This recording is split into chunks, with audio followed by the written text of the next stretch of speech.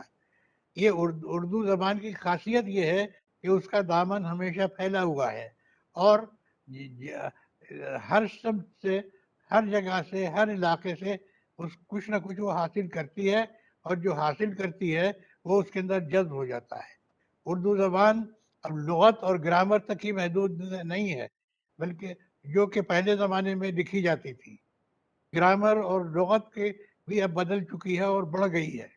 اس میں کتنے الفاظ ہیں جو نئے شامل ہو گئے ہیں، اور وہ الفاظ جو آپ کو عام ہندوستان کی مختلف زبانوں میں بولے جانے والے خطوں میں ملتی ہے۔ تو اردو زبان میں اس وقت آپ زبانوں کا جو ذخیرہ دیکھیں گے وہ اتنا بڑا ہو گیا ہے کہ آج سے 50 سال اور اس سے پہلے کی اگر ڈکشنریز اور کتابیں دیکھیں تو اس میں سب کچھ، بہت کچھ بدل چکا ہے، اور ہر سال نئے نئے لفظ آتے جاتے ہیں، اور نہ صرف نئے لفظ آتے جاتے ہیں بلکہ نئے لہجے آتے ہیں، نئے بات کرنے کے طریقے آتے ہیں، نئے آداب آتے ہیں، اخلاق و آداب آتے ہیں۔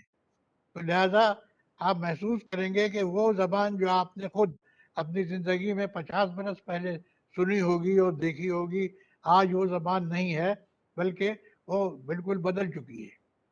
ذرا غور کیجئے، پارٹیشن کے وقت دلی کی آبادی کوئی 5 لاکھ کے قریب تھی اور آج 1.5 کروڑ ہے۔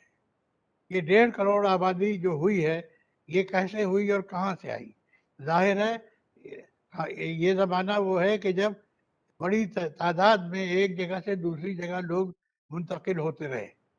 یہ زمانہ سفر کا ہے، اور سفر نہ صرف اپنے ملک کے اندر بلکہ دنیا بھر میں انسان کرتا ہے، اور سفر کے دوران میں وہ نئے تجربات حاصل کرتا ہے، نئی زبانیں سیکھتا ہے، نئے لہجے جانتا ہے، نئے لوگوں سے اس کا واسطہ پڑتا ہے، اور جو چیزیں وہ دیکھتا ہے، جو سامان اس کے سامنے آتا ہے، اس کے لیے نئے نئے الفاظ ہوتے ہیں۔ یہ سب جو پہلے اردو میں نہیں تھے، یہ ان لوگوں کے ذریعے کہ جو اردو کی دنیا سے باہر نکل کر گئے ہیں یا باہر کی دنیا سے اردو کی دنیا میں آئے ہیں، وہ لے کر آئے ہیں، اور اردو نے بہت لبرل طریقے سے یہ ساری چیزیں قبول کی ہیں۔ آج آپ حیدرآباد، دکن کے اردو بولنے والے کا لہجہ اگر دیکھیں اور دہلی والے کا لہجہ دیکھیں تو دونوں میں آپ کو فرق نظر آئے گا، اور وہ فرق ایسا نہیں ہے، ہو سکتا ہے کہ کسی کو خوشگوار لگے اور کسی کو ناگوار لگے، لیکن یہ ہمیشہ یہ فرق خوشگوار اس لیے ہوتا ہے کہ اردو اسے قبول کرتی رہتی ہے۔ تو لہذا یہ زبان کا پھیلاؤ اور زبان کے اندر دوسری چیزوں دوسرے عناصر کو قبول کرنے کی جو صلاحیت ہے یہ ہر زبان میں ہوتی ہے. آپ کی جو فائل ہے نا اس میں آپ کے نام نہیں لکھے ہوتے جہاں سے ہم دیکھتے اس میں دیکھو راج کچھ رکھا ہے کیونکہ نا اس ٹائم میں شاید ہٹ گیا تھا اس کا نام. I request you all to please mute your mic. کر لیجیے, بیچ میں بہت ڈسٹربنس ہوتی ہے. ہیلو جی سوری سر, جی سر, ہاں آپ جاری رکھیں سر, آپ کی آواز آ رہی ہے. بیچ میں ڈسٹربنس ہوتا ہے.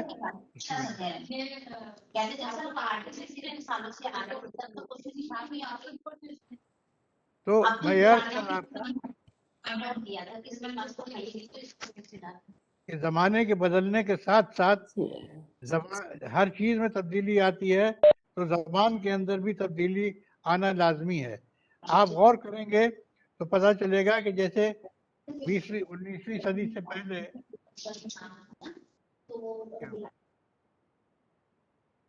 پرنٹنگ پریس آیا ہندوستان میں, اور پرنٹنگ پریس کے آنے کے بعد زمین و آسمان بدل گئے.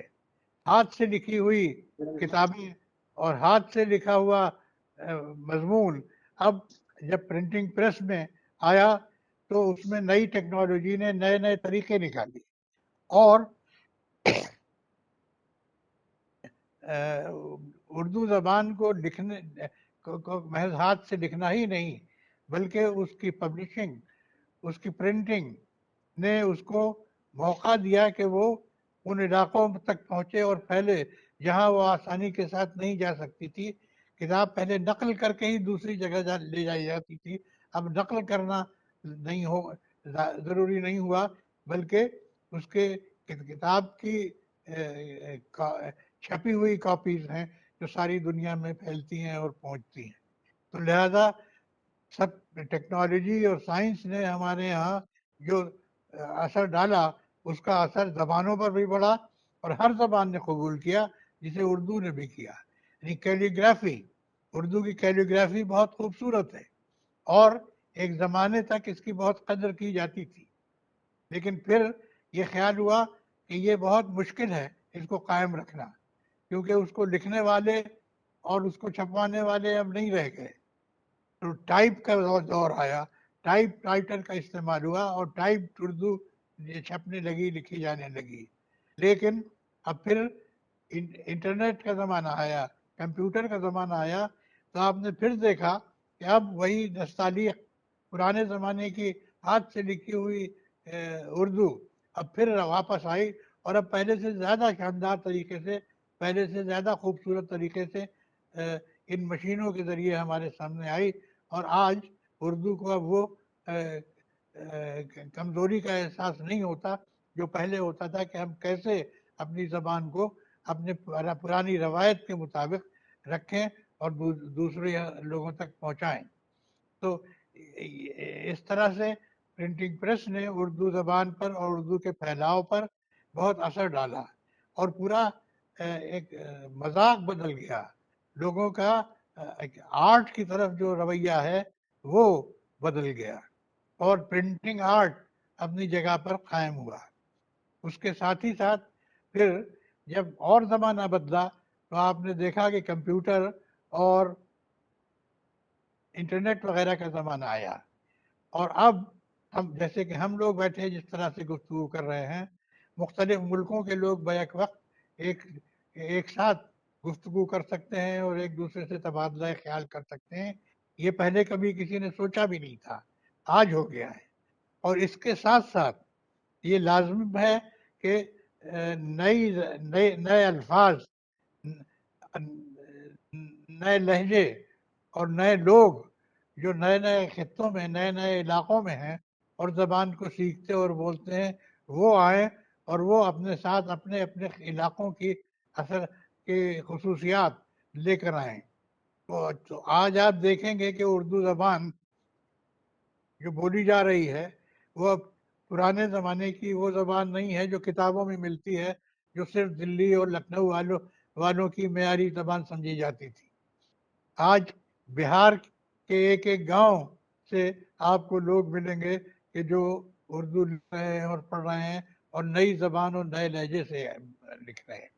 بہار ساؤتھ انڈیا میں، دکن میں، حیدرآباد میں، میسور میں، تامل ناڈو میں، اس کے علاوہ مدھیہ پردیش وغیرہ میں، ہر جگہ اپنے اپنے علاقے کے مطابق، اپنے علاقے کی ضرورتوں کے مطابق زبان بولی اور پڑھی اور لکھی جاتی ہے.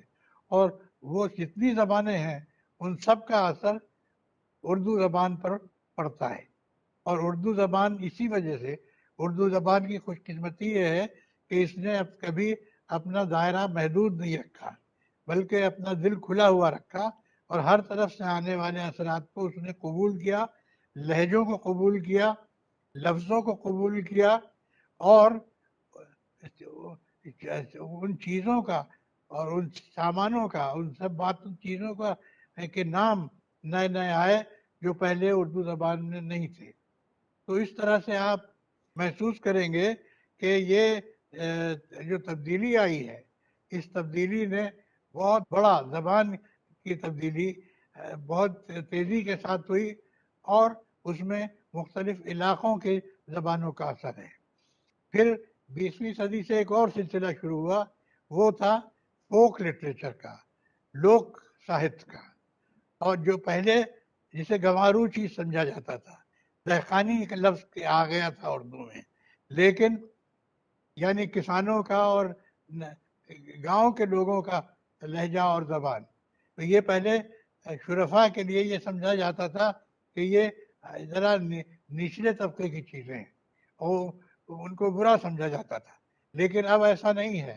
اب ایک عام خواہش یہ ہے کہ ہم نئے نئے خطوں میں، نئے نئے علاقوں میں جائیں، اور خاص طور سے ان علاقوں میں جہاں ہم نہیں پہنچے تھے، جہاں کے لوگ ہم تک نہیں پہنچے تھے.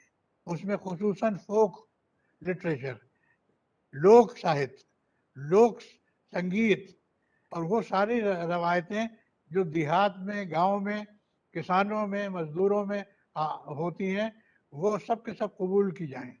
تو آپ دیکھیں گے آج اردو فکشن کو اگر آپ پڑھیں، منٹو کی زبان پڑھیں، بیدی کی زبان پڑھیں، اور لوگوں کی زبان جو آج لکھی جا رہی ہے، کشمیری لال ذاکر صاحب کی اور ان کے بعد کے لوگوں کی زبان آپ پڑھیں، تو آپ دیکھیں گے نہ جانے کتنے لفظ ہیں، نہ جانے کتنی روایتیں ہیں، نہ جانے کتنی چیزوں کے نام ہیں، نہ جانے کتنے لہجے ہیں جو سب اردو زبان میں آ گئے ہیں، اور انہیں برا نہیں سمجھا جاتا. ان پر کسی اجنبیت کا احساس نہیں ہوتا. یہ نہیں ہوتا کہ یہ معیار سے گری ہوئی یا معیار سے مختلف چیزیں ہیں، بلکہ وہ سب معیاری ہو گئی ہیں. اور اردو کی جو شائستگی اور شستگی کی جو ایک روایت تھی، اس نے اس کو اپنے اندر جذب کر لیا ہے. تو اس طرح سے ہماری زبان نے موجودہ صورتحال میں وہ آج وہ چیزیں قبول کرنی جو پہلے نہیں تھیں. اور یہ تبدیلی جو ہے یہ سال بسال ہو رہی ہے. ہر 5 سال کے بعد اگر آپ سروے کریں تو آپ پائیں گے کہ اردو زبان کا ایک بالکل نیا روپ ہے جو بن رہا ہے.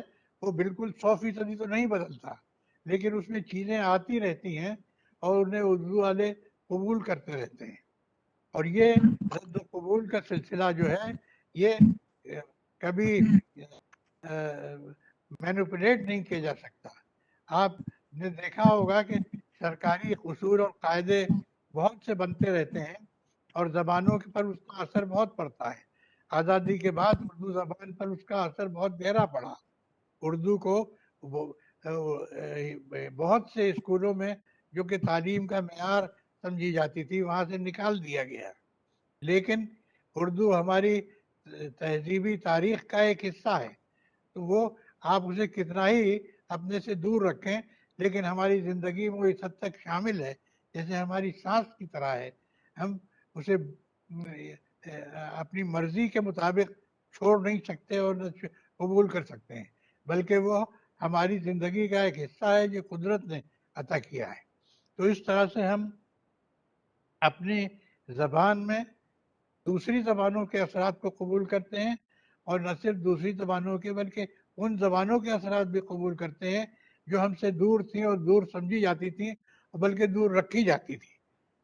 اور خاص طور سے انہیں ان لوگوں کی زبان سمجھا جاتا تھا جو تہذیب کے جو شہری اصول ہیں اس سے الگ ہیں، اس سے جدا ہیں۔ تو اس طرح سے آپ دیکھیں گے کہ پریم چند کے بعد سے جنہوں نے دیہات کو اپنا مرکز بنایا اپنی تخلیقات کا، اور انہوں نے دیہات کی زندگی کو لے کر افسانے لکھے، ناول لکھا، اور انہوں نے اردو کا رخ اور رویہ اور روپ پورا کا پورا بدل دیا، اور نہ صرف بدل دیا بلکہ اسے اتنا قبول کیا گیا اس وجہ کہ اردو کا وہی روپ بن گیا، یعنی وہ چیزیں جنہیں تہذیب سے خالی سے گری ہوئی سمجھا جاتا تھا وہ ایسا نہیں تھا، بلکہ قاطی زندگی کے کو یہ سمجھا جانے لگا کہ ہر طبقے کی زبان اور ہر طبقے کی روایت ہماری روایت ہے، اور اسے لیے بغیر ہم آگے نہیں، نہ صرف آگے نہیں بڑھ سکتے بلکہ ہم مقبول نہیں، ہم لوگوں تک نہیں پہنچ سکتے۔ تو لہذا یہ آج کل کے جو زندگی کے وسائل ہیں اس میں آپ دیکھیں گے کہ کئی چیزیں ہیں، جس میں ایک تو جرنلزم ہے، صحافت کے ذریعے ادب اور زبان ان لوگوں تک پہنچتا ہے جہاں تک پہلے وہ نہیں پہنچتا ہے، جن کے پاس معیاری کتابیں نہیں پہنچ سکتی، جو لائبریریوں میں آسانی سے نہیں پہنچ سکتے، لیکن روز کا اخبار ضرور پڑھتے ہیں، اور روز کے اخبار سے انہیں معلوم ہوتا ہے کہ آج دنیا میں کیا ہو رہا ہے، اور نہ صرف ان کی معلومات میں اضافہ ہوتا ہے بلکہ اخباروں میں لکھنے والے مختلف علاقوں کے لوگ ہوتے ہیں، وہ مختلف زبانوں اور مختلف الفاظ قبول کر کے اپنی رپورٹس لکھتے ہیں، تو لہذا ہمارے معلومات میں نئے قسم کی زبان بھی آتی ہے، اور اس نئے قسم کی زبان کے ساتھ جو کچھ بھی دنیا میں ہو رہا ہے، آج امریکہ میں جو کچھ ہو رہا ہے، انگلستان میں جو کچھ ہو رہا ہے، نئی نئی یہ وائرل بیماریاں وغیرہ جو پھیلی ہیں، اس کے ذریعے جو کچھ ہو رہا ہے، ان سب کے بارے میں جو لکھا جاتا ہے وہ ہمارے عام آدمی تک آج پہنچ رہا ہے، اور جب وہ ہمارے اخباروں اور رسالوں میں پہنچتا ہے تو وہ ہماری نفسیات کا حصہ بن جاتا ہے، ہماری زندگی کا ایک حصہ بن جاتا ہے، اور وہ ہماری زبان میں شامل ہو جاتا ہے۔ تو اس طرح سے آج وہ چیزیں جو پہلے اجنبی سمجھی جاتی تھی، شہر کی نہیں سمجھی جاتی تھی، اردو زبان ایک شہری زبان ہو کر رہ گئی تھی، وہ شہری زبان نہیں رہی بلکہ وہ ایک کل ہند زبان کے ہونے کی وجہ سے شہر اور دیہات، کھیت اور کھلیان سب تک پہنچنے لگی۔ تو پھر نئے زمانے میں جو نئے وسائل پیدا ہوئے ان میں صحافت، اخبار کے علاوہ میڈیا میں کے بہت سے ذرائع تھے، مثال کے طور پر ریڈیو اور ٹی وی۔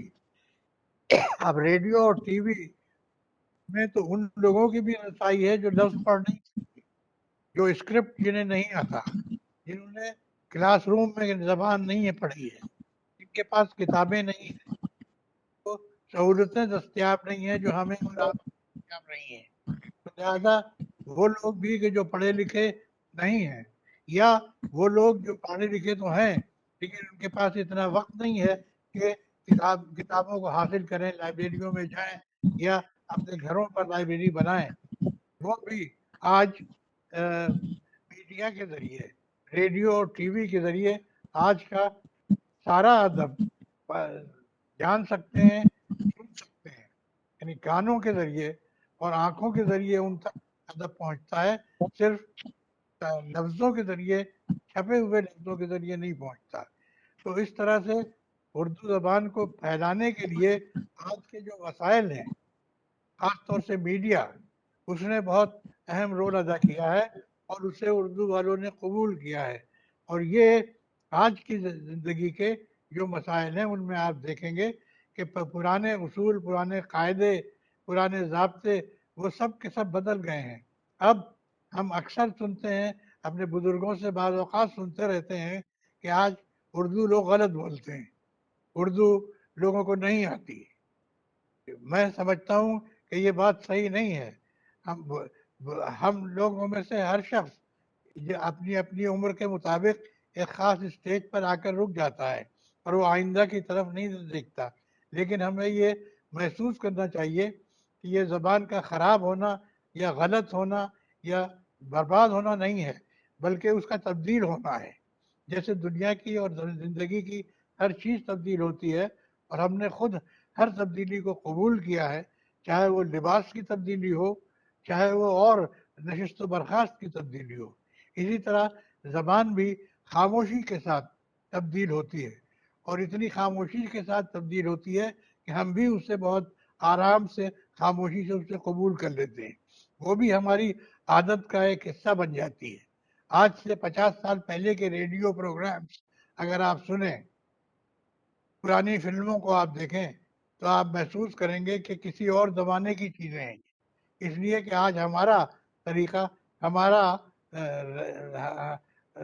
رویہ ہر چیز کی طرف سے بدل گیا ہے. تو لہٰذا تبدیلی کو قبول کرنا اور زبان کی سطح پر تبدیلی کو قبول کرنا، یہ بہت ہی اہم اور بہت ہی معقول بات ہے. تو میں سمجھتا ہوں کہ ہر زبان کے لیے، اردو ہی نہیں، دنیا کی ہر زبان کے لیے یہ لازم ہے کہ اس میں نہ صرف تبدیلی آئے، بلکہ زبان بولنے والے ان تبدیلیوں کو قبول کریں اور انہیں اپنی زبان کا حصہ سمجھ لیں. انگریزی زبان میں ہر سال نئے الفاظ آتے ہیں اور انہیں انگریزی الفاظ کی طرح سے ڈکشنری کا حصہ بنا لیا جاتا ہے. تو اس طرح سے ہر زبان میں ہوتا ہے. اور اس کی وجہ ایک یہ خالص حقیقت یہ ہے کہ آج آبادی جو ہے وہ ایک جگہ ٹھہر کے نہیں رہ جاتی، بلکہ آبادی کا ایک جگہ سے دوسری جگہ منتقل ہونا. آج کل ٹرانسپورٹیشن کی آسانیوں کی وجہ سے ایک جگہ سے دوسری جگہ لوگوں کا منتقل ہونا، جانا اور رہنا، نئی نئی آبادیاں بنانا. آج دلی میں کتنی نئی کالونیز، کتنی نئی آبادیاں ہیں جو دلی کے ارد گرد بن گئی ہیں. وہاں رہنے والے سب اپنی جن علاقوں سے آئے ہیں وہاں سے اپنے اپنے رویے، اپنی زبان لائے ہیں. نہ جانے کتنے ڈریسز ہیں، کتنے کھانے ہیں جو پہلے ہم نے بچپن میں نہیں سنے تھے، نہ دیکھے تھے، جو ہماری زندگی کا حصہ بن گئے ہیں. تو لہذا ہر چیز زندگی کی جب ہماری بدل رہی ہے تو ہماری زبان کیوں نہ بدلے، اور زبان کے ساتھ ہمارا ادب کیوں نہ بدلے.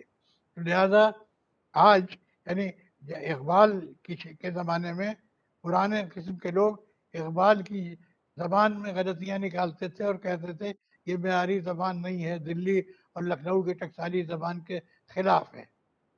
زمانے کے انداز بدلے گئے، نیا راگ ہے، ساز بدلے گئے. اس کو کہا جاتا تھا کہ بدلے گئے کیا چیز ہے، بدل گئے کہنا چاہیے. لیکن ظاہر ہے کہ یہ زمانہ آیا کہ جب یہ لہجہ بھی ہمارے یہاں قبول ہوا، تو اس طرح کے نہ جانے کتنے لہجے ہیں اور کتنے الفاظ اور کتنے بول چال کے طریقے ہیں جو ہمارے یہاں آئے. شروع میں انہیں ریجیکٹ کیا گیا، لیکن بعد میں وہ ہماری عادت کا حصہ بن گئے. تو لہذا یہی سلسلہ جو ہے یہ آئندہ بھی جاری رہنے والا ہے، اور اس کو صحت مند طریقہ یہ ہے کہ اردو والے ہی نہیں بلکہ ہر زبان والے یہ ایک لبرل رویہ اختیار کریں کہ جو نئی چیزوں کو ویلکم کرنا، نئی چیزوں کا خیر مقدم کرنا، انہیں جذب کرنا اور انہیں اپنی روایت کا حصہ بنا لینا. چنانچہ اردو پچھلے 300-400 سال میں جو بنی ہے وہ ان تبدیلیوں کی وجہ سے بنی ہے. غالب کی زبان آج بالکل ویسے کے ویسے آپ نہیں دیکھیں گے کہیں جیسی کہ غالب نے خود اپنے خطوں میں لکھی ہے. میر کی شاعری کی زبان اس کے بعد بہت بدل چکی ہے. اور اسی طرح سے ہماری اپنی زندگی میں جو 50 سال پہلے جو زبان تھی آج وہ نہیں ہے. آج زبان تو وہی ہے لیکن اس کے اندر بہت سی نئی چیزیں، نئے الفاظ، نئے محاورے سب آ گئے ہیں. پھر غیر ملکوں سے ہمارا رابطہ بڑھا ہے. یورپ اور امریکہ میں ہندوستانی آبادیاں بن گئی ہیں. وہاں جو لوگ رہتے ہیں وہاں لکھ بھی رہے ہیں اور وہ جو لکھ رہے ہیں اس میں وہاں کی زبان کے اثرات اور وہاں کی روایات کے اثرات ملتے ہیں. تو لہذا آج اگر آپ آج کا فکشن، آج کا ناول اور آج کی شاعری پڑھیں تو آپ دیکھیں گے کہ یہ اس اعتبار سے بہت مختلف ہے غالب و اقبال کی شاعری سے کہ اس کے اندر غیر ملکوں کے الفاظ اور غیر ملکوں کی روایات اس میں آ گئی ہیں. پہلے اردو میں غیر ممالک میں سے زیادہ تر اثر صرف فارسی کا یا عربی کا تھا، کیونکہ یہ جغرافیائی اعتبار سے یہ علاقے ہم سے قریب تھے اور ادھر ہی سے آبادیاں ہندوستان میں آتی تھیں. لیکن مائیگریشن کا یہ سلسلہ آج بہت بڑھ گیا ہے. آج ہندوستان کے لوگ باہر بہت آرام سے جاتے ہیں اور واپس آتے ہیں، اور ہندوستان سے باہر کے لوگ ہندوستان میں آتے ہیں اور اپنے ساتھ اپنی روایات لے کر آتے ہیں اور یہاں سیٹل ہو کر یہاں وہ شامل ہو جاتے ہیں. تو اس لیے زبان کی طرف آج ہمارا یہ رویہ ہونا چاہیے کہ یہ جو نئے نئے عناصر، نئے نئے روپ آ رہے ہیں اور انسانیت اور انسانی ترقی، انسان کی سماجیاتی ترقی، انسان کی سیاسی ترقی اور انسان کی معاشی ترقی، اور ترقی نہیں تبدیلی. آپ تبدیلی کو ترقی مانیں یا نہ مانیں، لیکن جو تبدیلی ہے وہ لازمہ ہے، زندگی کا ایک لازمہ ہے، اور وہ ہمارے یہاں آ رہا ہے، پہلے بھی آیا ہے، آج اور آئندہ بھی آئے گا، اور ہمیں اسے قبول کرنا پڑے گا اور قبول کر رہے ہیں. نئی نئی اصناف آئیں ہمارے سامنے. ہم نے دیکھا کہ غزل ہی سب سے زیادہ مقبول صنف تھی. اردو میں آج بھی غزل سب سے زیادہ مقبول صنف ہے اور غزل کے شعر لوگوں کی زبانوں پر ہیں. لیکن ایک زمانہ تھا کہ جب غزل ہی ڈومینیٹ کرتی تھی، لیکن اس کے بعد نظم کا زمانہ آیا. غزل کے ساتھ نظم کہیں جانے لگی. اقبال کی شاعری آپ پڑھیے تو کتنی نظمیں، جوش کی شاعری آپ پڑھیے تو نہ جانے کتنی نظمیں آج ہمارے یہاں غزل کے علاوہ نظمیں کہی جا رہی ہیں. نظموں میں بھی پابند نظمیں، پہلے عروض وغیرہ کی پابندی لازم سمجھی جاتی تھی، پھر آزاد نظمیں شروع ہوئیں اور اس آزاد نظموں کے علاوہ پھر نثری نظموں کا بھی دور آیا. تو آج نثری نظمیں بھی کہی جا رہی ہیں. نون راشد کی نظم اگر آپ پڑھیں تو آپ کو وہ بالکل نئی قسم کی نظم دکھائی دے گی. تو اس طرح سے زبان اور لہجے اور الفاظ میں ہی نہیں، زبان کی اپنی شکل و صورت میں، ادب کی شکل و صورت میں فرق پڑتا ہے، کیونکہ نئی اصناف سامنے آتی ہیں، نئی روایتیں. ماہیہ جیسی فوک نظم اردو میں کہی جانے لگی اور پنجاب سے ہی کہی گئی. یہی نہیں بلکہ دوسری زبانوں کے اصناف، ہائیکو، سونٹ وغیرہ، یہ بھی اردو میں کہی جانے لگی. ان کا ظاہر ہے ان کو وہ مقبولیت تو حاصل نہیں ہوئی جو غزل کو رہی ہے، لیکن ایک نیا طرز آیا. اور خاص طور سے 20ویں صدی میں یہ ضرور سر سید احمد خان کی تحریک کے بعد، ترقی پسند تحریک کے ذریعے اور پھر جدید شاعری کے ذریعے یہ نئی نئی اصناف مقبول ہوئیں اور پھیلی. آج وہ فائلات والا عروض کا جو سلسلہ تھا وہ بہت کچھ بدل چکا ہے. وہ ہے، وہ ضروری ہے، قائم رہے گا، لیکن اس کے ساتھ ساتھ نئے طریقے، نئے طرز وہ بھی آ گئے ہیں. تو اس طرح یہ زمانے کے اندر تبدیلیاں ہو رہی ہیں. تبدیلیاں اس طرح ہو رہی ہیں کہ وہ ہمارے ادب کو ہی نہیں بلکہ ہمارے ذوق و شوق کو، ہمارے معیاروں کو اور ہماری پسند و ناپسند کو تبدیل کرتی ہیں یہ چیزیں. اور میں سمجھتا ہوں کہ یہ اگر آپ کشمیری لال ذاکر صاحب کا افسانہ، ان کے ہم عصر لوگوں کا افسانہ پڑھیں تو آپ دیکھیں گے کہ آپ اس سے پہلے کے افسانے سے وہ بہت فرق ہے. اس کے اندر بہت تبدیلیاں آ چکی ہیں. اور اسی طرح آپ آج اور آج کے بعد کا افسانہ جب پڑھیں گے تو اس میں اور پچھلے افسانے میں آپ کو بہت فرق نظر آئے گا. اور آپ دیکھتے ہیں کہ ہندوستان جو ہے وہ جغرافیائی اعتبار سے کتنا